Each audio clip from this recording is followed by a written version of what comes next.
یا ایھا النبی انا ارسلناک، اللہ تعالیٰ فرما رہا ہے کہ اے نبی رسول خدا صلی اللہ علیہ وسلم کا تو یہ ہمیں سمجھنے کی ضرورت ہے کہ باقی پیغمبروں کو بھی اللہ تعالیٰ نے مخاطب کیا ہے، لیکن باقی پیغمبروں کے بارے میں قرآن میں دیکھیں یہ جو ایک رسول خدا صلی اللہ علیہ وسلم کا خاص مقام ہے انبیاء کے اندر، یہ اس کی طرف اشارہ ہے۔ باقی انبیاء کو کہیں یا آدم یا نوح یا ابراہیم یا موسیٰ یا عیسیٰ اس طرح کے الفاظ آپ کو ملیں گے، لیکن رسول اللہ صلی اللہ علیہ وسلم کو نام سے نہیں بلکہ آپ کے اس منصب کے مطابق، آپ کے منصب سے آپ کو پکارا جا رہا ہے یا ایھا النبی، اے نبی۔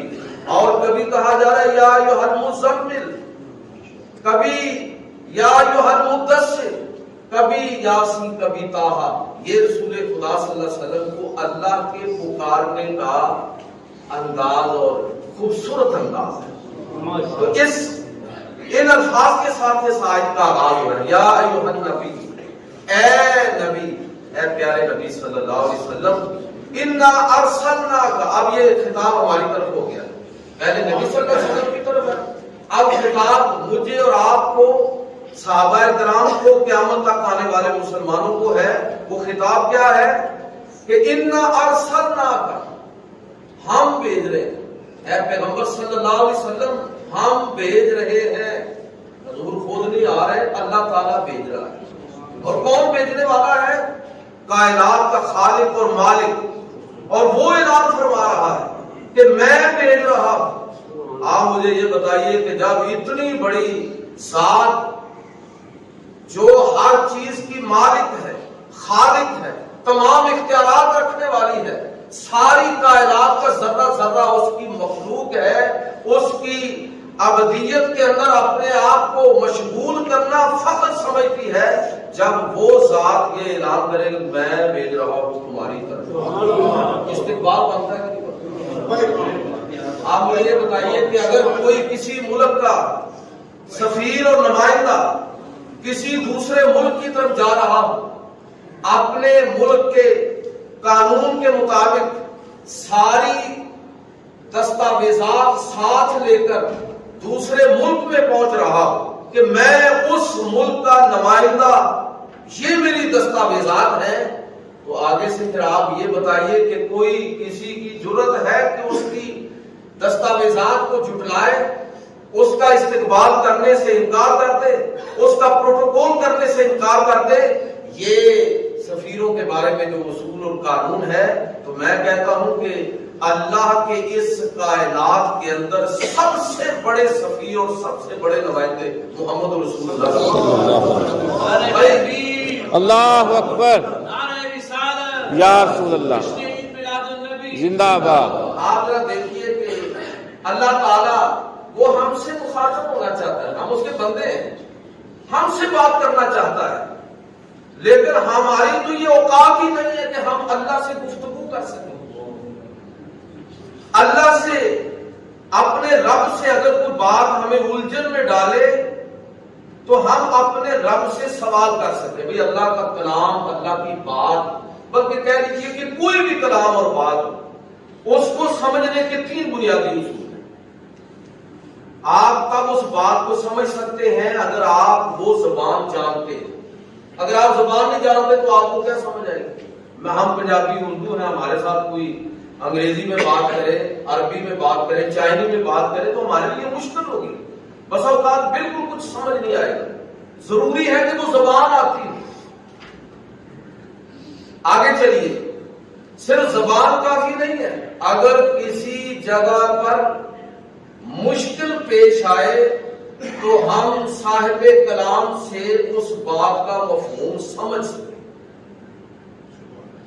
اگر ہم صاحب کلام سے بات سمجھ نہیں پا رہے تو تب بھی یہ ساری ایکسرسائز فضول چلی جائے گی، اور اگر وہ بات ہمیں سمجھ تو آ رہی ہے، ہم زبان بھی جانتے ہیں، لیکن یاد رکھیے کہ زبان صرف جاننا کافی نہیں، زبان کا سمجھنا کافی نہیں، اس درجے کی زبان